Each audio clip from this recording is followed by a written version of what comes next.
নমস্কার সুধী সুপ্রিয় দর্শক মণ্ডলী, ভোরের আলো ইউটিউব নিউজ চ্যানেলে আপনাদের সবাইকে স্বাগত। সুপ্রভাত। আজ 15ই জুলাই মঙ্গলবার। এই মুহূর্তে আপনারা দেখছেন ভোরের আলোয় আবহাওয়ার আপডেট। নিম্নচাপের কারণে উত্তাল থাকবে সমুদ্র। উত্তর বঙ্গোপসাগরে দমকা ঝোড়ো হাওয়া ঘন্টায় 60 কিলোমিটার পর্যন্ত গতিতে বইতে পারে।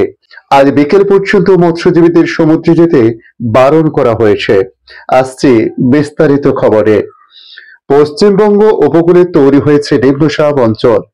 আলিপুর আবহাওয়া দপ্তরের বিশেষ বুলেটিনে প্রকাশ করে জানিয়েছে, শক্তি বাড়িয়ে এই নিম্নচাপ অঞ্চল আগামী 24 ঘন্টার মধ্যে নিম্নচাপে পরিণত হতে পারে। তার জেরে কলকাতা সহ দক্ষিণবঙ্গের সব জেলায় ঝড় বৃষ্টির পূর্বাভাস রয়েছে। জারি করা হয়েছে সতর্কতাও। দুর্যোগের সম্ভাবনা উত্তরবঙ্গে রয়েছে। আলিপুর হাওয়া অফিস জানিয়েছে, গতকাল গাঙ্গেয় পশ্চিমবঙ্গ এবং তার সংলগ্ন দক্ষিণ পশ্চিম বাংলাদেশের উপরে ছিল যে নিম্নচাপ অঞ্চল, তা ক্রমশ উত্তর এবং উত্তর পশ্চিম দিক দিয়ে এগিয়ে গতকাল রাতের পর আজ গাঙ্গেয় পশ্চিমবঙ্গ এবং সংলগ্ন বাংলাদেশের উপর অবস্থান করেছে। এখন আরো উত্তর পশ্চিমে এগিয়ে আগামী 24 ঘন্টার মধ্যে এই নিম্নচাপ অঞ্চল নিম্নচাপে পরিণত হওয়ার সম্ভাবনা প্রবল বলে জানানো হয়েছে। তার জেরে রাজ্যের সব জেলায় হালকা থেকে মাঝারি বৃষ্টির সম্ভাবনা রয়েছে। কোনো কোনো জেলায় ভারী থেকে অতি ভারী বৃষ্টি হতে পারে। তবে আজ দক্ষিণবঙ্গের সব জেলায় বৃষ্টির জন্য হলুদ সতর্কতা জারি করা হয়েছে। বৃষ্টির সঙ্গে ঘন্টায় 30 থেকে 40 কিলোমিটার গতিতে ঝড়ের পূর্বাভাস রয়েছে। পুরুলিয়া, বাঁকুড়া, পূর্ব এবং পশ্চিম বর্ধমান, বীরভূম, মুর্শিদাবাদে ভারী অর্থাৎ 7 থেকে 11 সেন্টিমিটার পর্যন্ত বৃষ্টি হতে পারে। আগামীকাল বুধবারও কলকাতা সহ দক্ষিণের সব জেলায় ঝড় বৃষ্টির জন্য সতর্কতা জারি করা হয়েছে।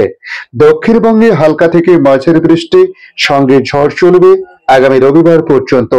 তবে বৃহস্পতিবার থেকে রবিবার পর্যন্ত জেলাগুলিতে সতর্কতা জারি করার মতো পরিস্থিতি এখনো তৈরি হয়নি বলে জানানো হয়েছে। এদিকে নিম্নচাপের কারণে উত্তাল থাকতে পারে সমুদ্র। উত্তর বঙ্গোপসাগরে দমকা ঝোড়ো হাওয়া যা ঘন্টায় 60 কিলোমিটার পর্যন্ত গতিতে বইতে পারে। তাই আজ বিকেল পর্যন্ত মৎস্যজীবীদের সমুদ্রে যেতে বারণ করা হয়েছে। হাওয়া অফিস জানিয়েছে, আগামী রবিবার পর্যন্ত ঝড় বৃষ্টি চলবে উত্তরের 8 জেলাতেও। আজ মঙ্গলবার দার্জিলিং, জলপাইগুড়ি, কালিম্পং, আলিপুরদুয়ার, কুচবিহারে ভারী বৃষ্টির জন্য হলুদ সতর্কতা জারি করা হয়েছে।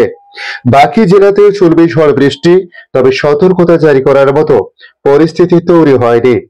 আগামী শনিবার দার্জিলিং, জলপাইগুড়ি, কালিম্পং এ ভারী বৃষ্টির জন্য হলুদ সতর্কতা জারি করা হয়েছে। তবে আগামী রবিবার জলপাইগুড়ি, আলিপুরদুয়ারে ভারী বৃষ্টির জন্য হলুদ সতর্কতা জারি করেছে আবহাওয়া দপ্তর। আজ এই পর্যন্ত। পরবর্তী আপডেটের জন্য আমাদের এই ইউটিউব নিউজ চ্যানেলটিকে সাবস্ক্রাইব করে কাছে বেল চিহ্নতে ক্লিক করে অল চিহ্নতে প্রেস করে রাখুন। পাশাপাশি নতুন বন্ধুদের কাছে আবারও রিকোয়েস্ট করব, চ্যানেলটি নতুন হলে সাবস্ক্রাইব করে রাখুন, তার সঙ্গে বেল আইকনটি হিট করে অল চিহ্নতে প্রেস করে রাখবেন। তার পাশাপাশি যদি ভিডিওর কোনো অংশে আপনাদের কিছুটা ভালো লাগে বা প্রয়োজনীয় মনে করেন, তাহলে অবশ্যই একটু লাইক করতে ভুলবেন না। ধন্যবাদ।